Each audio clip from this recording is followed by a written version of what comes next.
আমাদের আওয়ামী লীগের হাজার হাজার নেতা কর্মীকে হত্যা করা হয়েছে, পুলিশকে বাহিনীকে হত্যা করা হয়েছে, সংখ্যালঘুদের হত্যা করা হয়েছে, তাদের বাড়িঘর লুটপাট, মসজিদ, দরবার, দরগা শরীফ, মন্দির, গির্জা, প্যাগোডা ধ্বংস করা হয়েছে। মানুষের কথা বলার অধিকার নাই, ন্যায় বিচার পাওয়ার অধিকার নাই, মৌলিক অধিকার থেকে মানুষ বঞ্চিত। এটাই হচ্ছে সবচেয়ে দুঃখের। দরগা শরীফ, মন্দির, গির্জা, প্যাগোডা ধ্বংস করা হয়েছে। আজকেও যখন বাংলাদেশ অত্যন্ত একটা কঠিন সময়ের মধ্যে দিয়ে যাচ্ছে, একটা ফ্যাসিস্ট সরকারের অধীনে বাংলাদেশের মানুষের মৌলিক অধিকার, বেঁচে থাকার অধিকার সবই হরণ করা হয়েছে।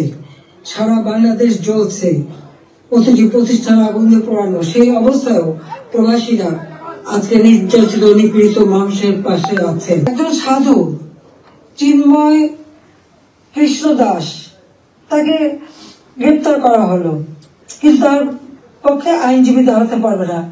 এটা কোন ধরনের বিচার যে একজন আসামির পক্ষে আইনজীবী দাঁড়াতে পারবে না? যদি কোনো আসামি আইনজীবী না দিতে পারে তো এটা সরকারের দায়িত্ব আইনজীবী নিয়োগ দিয়ে দেওয়া, ন্যায় বিচারের স্বার্থে। বাংলাদেশে ন্যায় বিচার নাই। চিন্ময় কৃষ্ণ দাসের বিরুদ্ধে দায়ের হলো নতুন মামলা। ধৃত সন্ন্যাসী সহ 164 জনের বিরুদ্ধে নতুন করে চট্টগ্রাম আদালতে মামলা দায়ের করলেন এক ব্যবসায়ী। চিন্ময় কৃষ্ণ দাসের অনুগামীদের বিরুদ্ধে মারধর এবং গাড়ি ভাঙচুরের অভিযোগ তুলেছেন তিনি।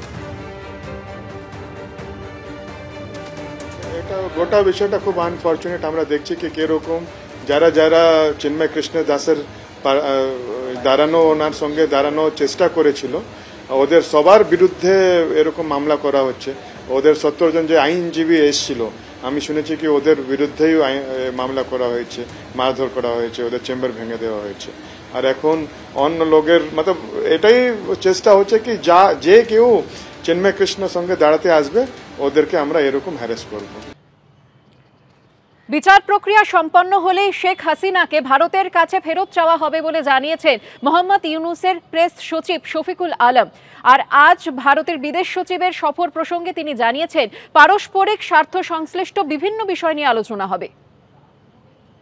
আমরা শেখ হাসিনাকে দেশে ফিরিয়ে এনে আইনের সম্মুখীন করতে চাই। যেহেতু ইন্ডিয়ার সাথে আমাদের একটা এক্সট্রাডিশন ট্রিটি আছে, সেটা এক্সট্রাডিশন ট্রিটিতে আবার কিছু সার্টেন লিগাল প্রসিডিউরটা করে তারপরে আপনি এটা একজনকে এক্সট্রাডিশন চেতে পারেন। তো আমরা সেই প্রসিডিউরটা আমরা কমপ্লিট করছি। সেটা কমপ্লিট করার পরে আমরা ফর্মালি অ্যাপ্রোচ করব ইন্ডিয়াকে তাকে এক্সট্রাডিশন করার জন্য। ইন্ডিয়ার সাথে আমাদের যেই মিউচুয়াল ইন্টারেস্টে যে বিষয় আছে প্রত্যেকটা জিনিসই আলাপ হবে। এখানে প্রত্যেকটা জিনিসই আমাদের কাছে ইম্পর্টেন্ট।